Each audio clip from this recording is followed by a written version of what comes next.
Bonjour entrepreneurs, alors voici la quatrième capsule d'une série de 4, donc c'est la dernière.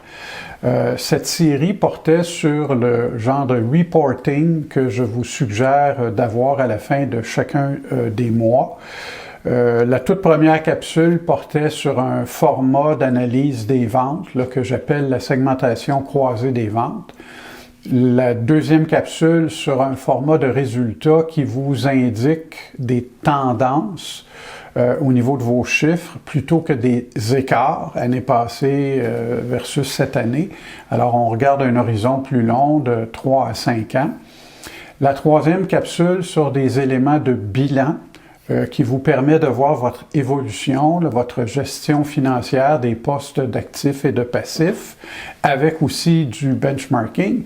Et celle-ci, la toute dernière, va porter sur un tableau de bord. Alors pourquoi j'ai commencé par les 3 premières? Tout simplement parce qu'on ne devrait pas retrouver dans le tableau de bord des éléments qui vont être dans le tableau de segmentation des ventes, qui est un rapport propre pour analyser les ventes. Il ne devrait pas y avoir non plus d'informations qu'on retrouve dans les résultats financiers pour ne pas dupliquer les informations, c'est inutile. Et il ne devrait pas non plus y avoir d'informations sur, exemple, les comptes à recevoir, la rotation des actifs, ce qu'on va retrouver dans la capsule qui porte sur le bilan. Alors, sans plus tarder, je vous présente à l'écran un format de tableau de bord. Il y a plusieurs formats qui existent. Bon, celui-là, c'est mon format mensuel, mais j'ai aussi des formats pour les gens qui veulent, exemple, suivre certains indicateurs à chaque semaine, d'autres aux 2 semaines ou au mois. Alors, il y a plusieurs formats possibles. Alors, vous voyez ici la particularité, et c'est quelque chose qui est important. Selon moi, dans un tableau de bord, chaque KPI, ou chaque indicateur, devrait avoir une personne responsable et imputable des résultats. Et clairement identifié, c'est-à-dire que quand on regarde nos chiffres, notre tableau de bord en comité de direction, la plupart du temps, il y a une personne dans ce comité-là qui est responsable des résultats de cet indicateur-là et qui va nous expliquer pourquoi on a des mauvais résultats ou à l'inverse, pourquoi on a de bons résultats, mais c'est cette personne-là qui s'en occupe. Vous avez également, pour chacun des KPI, il y a le résultat de la période, puis il y a aussi ce qu'on avait prévu avoir. Évidemment, si on commence à mesurer quelque chose, on n'a pas de prévision, parce que pendant un certain temps, il faut accumuler de l'information pour essayer de voir ça va être quoi la fourchette de variation, puis à un moment donné, on va se fixer un objectif qu'on va vouloir atteindre. Vous avez bien sûr aussi, on voit l'évolution de chacun des mois, et au bout, une colonne très importante, souvent négligé chez beaucoup de mes clients, année à ce jour.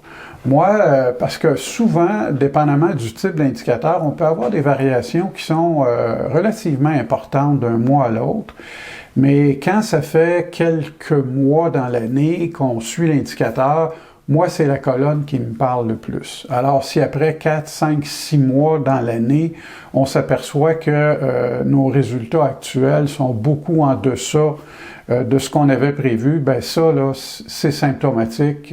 On devrait réagir là-dessus.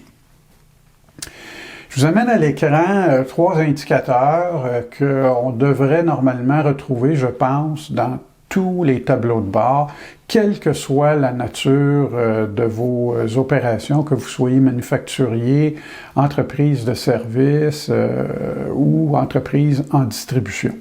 Alors, j'appelle ça, moi, l'efficacité opérationnelle de l'entreprise. On va mesurer, est-ce qu'on est productif? Est-ce qu'on est rapide? Est-ce qu'on respecte nos délais de production? Et est-ce que le service ou le produit que l'on vend à nos clients, est-ce que la qualité est au rendez-vous? Alors, ces 3 indicateurs-là, ensemble, forment ce que j'appelle l'efficacité opérationnelle de l'entreprise. Et dans des entreprises de production intensive, souvent, on va également faire un multiple de tout ça qu'on va appeler le TRG, le taux de rendement global. Ici, je poursuis l'exemple depuis le tout début des 4 capsules. C'est une entreprise de service qui est dans le marketing numérique.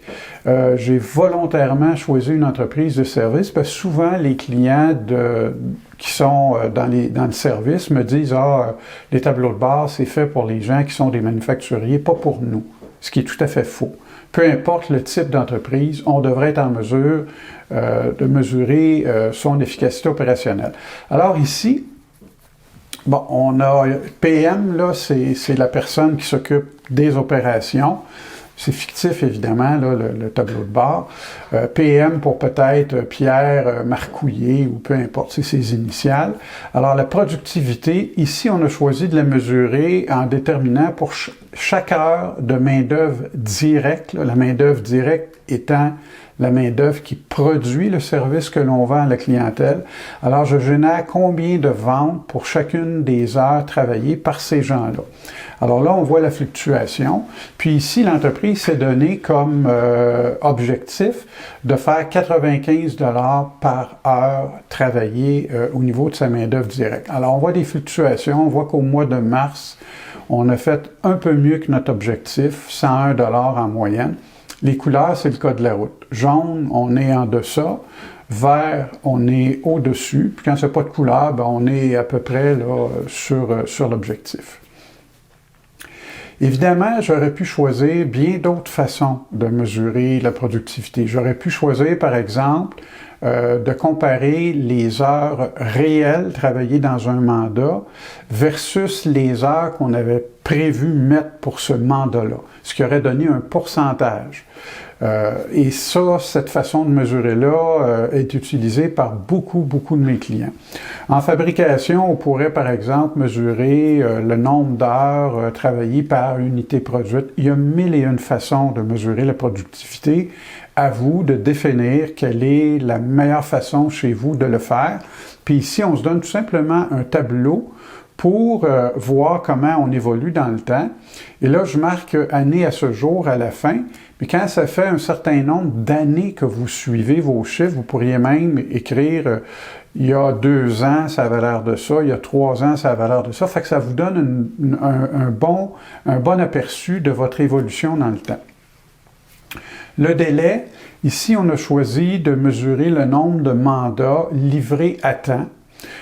Et pour choisir cette façon de mesurer ça, ça veut dire qu'il y a beaucoup de mandats dans un même mois. Par exemple, si on fait 7, 8, 10, 20, 25 mandats dans le mois, ben on va pouvoir mesurer pour chacun d'entre eux est-ce qu'on a livré à temps ou pas. Et puis, on fait la moyenne à la fin du mois. S'il y a moins de mandats, disons que vous avez, je ne sais pas moi, 7, 8 gros mandats par année, bien là, vous allez plus mesurer, par exemple, selon votre calendrier de réalisation, est-ce que vous êtes en retard, est-ce que vous êtes en avance, vous allez capturer ces informations-là et vous allez venir les mettre dans votre tableau de bord. Au niveau de la qualité, ce que j'ai choisi ici, puis c'est quelque chose qui peut s'appliquer à beaucoup d'entreprises. À la fin de chacun des mandats, le client, là, ici, fait remplir par ses clients une petite fiche d'appréciation au niveau de la qualité, petite fiche pondérée sur 3 ou 4 critères qui pourrait, par exemple, donner une note sur 10 points. Et là, si on a fait remplir 7, 8 ou 20 fiches dans le mois, ben on fait la moyenne et on vient mettre ça dans notre tableau de bord. Alors, on voit l'évolution de la satisfaction de la clientèle ou de la qualité du service rendu au fil du temps. Et bien sûr, on regarde année à ce jour, on est à 8,8 sur 9, ce qui fait qu'on est un peu en deçà de l'objectif, mais ce n'est pas majeur, donc ça semble relativement bien aller ici. Ensuite de ça, je vous ajoute ici, très souvent, on va avoir un objectif particulier qu'on ne retrouvera pas dans l'analyse des résultats de vente ou des résultats financiers ou du bilan. Ici, par exemple, cette entreprise-là qui est en marketing numérique, s'applique sa propre médecine à sa propre entreprise en disant, ben moi, notre site Internet, on veut que ça génère un certain nombre de leads, c'est-à-dire qu'il y a un certain nombre de clients potentiels ou de personnes intéressées qui vont aller sur notre site, le visiter, et on va mesurer ça, puis on se fixe un objectif, puis vous voyez ici au niveau de l'objectif, il est grandissant mois après mois, parce que l'entreprise a choisi de travailler là-dessus, de faire son propre marketing numérique pour générer du trafic sur son site Internet. Alors, elle va venir mesurer le nombre de présences qu'il y a sur le site Internet, puis on voit là, ici, qu'on est parti en janvier très en retard. On était très en retard. On générait même à peu près 50% des leads qu'on souhaitait avoir. Mais on voit que rapidement, l'entreprise s'est rattrapée. Puis même au mois d'avril, elle génère un peu plus de leads que ce qu'elle avait prévu. Alors même si l'année à ce jour nous montre qu'on est en retard, on voit quand on regarde l'évolution mois après mois qu'on est en train de récupérer tout ça. Donc, il n'y a pas lieu de s'inquiéter sur cet indicateur-là. Évidemment, ce qui intéresse l'entreprise, c'est le taux de conversion. C'est quoi le taux de conversion? Bien, ces leads-là, c'est quoi le pourcentage qui finissent par acheter quelque chose de l'entreprise? Ça peut être de la formation, ça peut être un mandat, ça peut être une analyse, peu importe. Alors, l'entreprise se fixe un objectif de 5%. Puis là, évidemment, on voit que c'est très variable selon les mois, mais quand on regarde année à ce jour, 6% versus l'objectif de 5%, ça semble bien aller pour cette entreprise-là.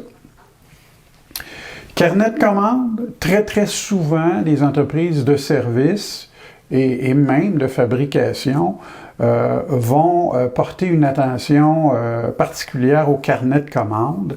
Alors ici, là, la mécanique, parce que évidemment, on aime bien présenter nos KPI sous forme de ratio quand c'est possible. Et ici, ce qu'on fait, c'est on prend tout simplement la valeur du carnet de commandes divisé par notre budget annuel en dollars. Alors ça fait comme un pourcentage fois 365, ce qui nous donne le nombre de jours moyens qu'on a dans le carnet de commandes. Et ici, l'entreprise a statué qu'elle voulait avoir en tout temps au moins 30 jours de carnet de commandes, c'est-à-dire au moins un mois d'avance de travail en avant d'elle. Et pourquoi? Bien, tout simplement pour ne pas arriver à des moments donnés à zéro et être obligé de mettre des employés à pied. Vous le savez, très souvent, ça a pris beaucoup de temps avant de rendre ces employés-là très productifs, très compétents. Puis quand on est obligé de les mettre à pied, bien, quelquefois, quand on veut les rappeler, ils se sont trouvés quelque chose ailleurs, puis on a perdu un bel investissement dans ces gens-là. Donc, carnet de commandes, ça semble aller pas si mal au niveau année à ce jour. On maintient une moyenne de 32, même s'il y a certains mois, comme en mars, où le carnet était très bas. À 17 jours, bien, on s'est bien récupéré en avril. On a probablement signé plusieurs mandats, ce qui a amené le carnet à 41 journées. Évidemment, là, derrière chacun de ces indicateurs-là, et c'est important, là, c'est pas fait pour qu'on regarde passer le train. Hein? Il y a une personne qui est responsable de chacun des indicateurs. Alors, probablement qu'au mois de mars, quand on est tombé à 17 puis qu'on a eu nos rencontres de comité de direction, là, ben, on a eu des grosses discussions sur c'est quoi les actions correctives qu'il faut faire pour remonter, aller chercher plus de business là, pour remonter notre carnet de commandes. C'est à ça que ça sert un tableau de bord. Quelquefois aussi, on va vouloir amener une situation problématique. On va l'amener sous la loupe du tableau de bord. Exemple, l'utilisation de la marge de crédit. L'entreprise prévoit la diminuer. Elle prévoyait en janvier être à 75%, était plutôt à 87%. Et elle veut diminuer son utilisation de marge de crédit. Elle veut générer un peu plus de liquidité, être un peu moins dans la marge. Alors là, sur cet aspect-là, on voit que l'entreprise, il y a des problèmes ici. Là. On est à chaque mois beaucoup au-dessus de l'objectif qu'on s'est fixé. Puis la moyenne, après 4 mois, on utilise 89% de notre marge de crédit. Donc, On est beaucoup dans la marge. Et là, il y aurait ici, là, si c'était un cas réel, bien sûr, des actions correctives importantes à prendre. Peut-être qu'on est beaucoup trop long à collecter nos comptes. Bref, il peut y avoir toutes sortes de raisons derrière ça. Le dernier que je vous amène, là, c'est un type d'indicateur qui est vraiment pas fréquent. Et lui aussi, c'est un projet, mais un projet d'un genre un peu particulier. Exemple, on veut faire une acquisition. On veut acquérir un concurrent ou quelquefois ça va être une entreprise complémentaire à la nôtre. Bref, on veut faire une acquisition et c'est souvent des projets qui vont prendre quelquefois 1 an, 2 ans avant de se concrétiser. Alors, c'est quoi ces pourcentages-là qu'on a mis ici? Bien, on a tout simplement écrit c'est quoi les étapes pour faire une acquisition? Premièrement, décider le créneau dans lequel on veut faire l'acquisition. Deuxième étape, c'est qui les cibles qui pourraient être intéressantes. Il peut y en avoir 15, 20. Troisième étape, ben, on va peut-être sonder le terrain auprès de ceux-là. On va ensuite prioriser, peut-être en avoir 4 ou 5. On va peut-être entreprendre des démarches. Alors, chacune de ces étapes-là a été décrite et pondéré, puis évidemment, à la fin, on réalise l'acquisition. Là, on atteint notre 100%. Alors, dans ses prévisions, l'entreprise, au mois d'avril, avait prévu être rendue à peu près à 35% du processus de faire l'acquisition. Elle est à 37%, là, selon la pondération, évidemment, fictive qu'on a faite. Donc, elle est en avance sur l'échéancier prévu, même si les premiers mois de l'année montrent un retard quand même assez important. Disons que dans les 2 derniers mois, mars et avril, il y a eu de bons développements, fait qu'on s'est activé dans le projet. Puis là, évidemment, année à ce jour, c'est sans objet parce que il n'y a pas lieu de faire une moyenne ici. Là. On est à 37% du projet. Ça ne sert à rien de dire qu'en moyenne, on a été à 11. C'est pas utile de faire ça. Fait que c'est un indicateur d'un type un petit peu différent que je voulais vous montrer. Et le tableau de bord avec les 3 premières capsules là, qui sont segmentation des ventes, analyse des résultats, analyse du bilan et tableau de bord. Ben, c'est vraiment nos 4 outils majeurs de reporting. En tout cas, c'est les outils que moi je vous suggère. Et j'espère que ce tableau de bord vous inspirera pour créer le vôtre là, sur mesure. Et n'hésitez pas à m'appeler si jamais vous voulez qu'on en discute ou vous avez besoin d'un conseil sur quelque chose ou vous ne savez pas comment mesurer tel ou tel élément, ben appelez-moi, j'en ai beaucoup fait dans ma vie et ça me fera plaisir de vous donner un petit coup de main là-dessus. Merci et à la prochaine.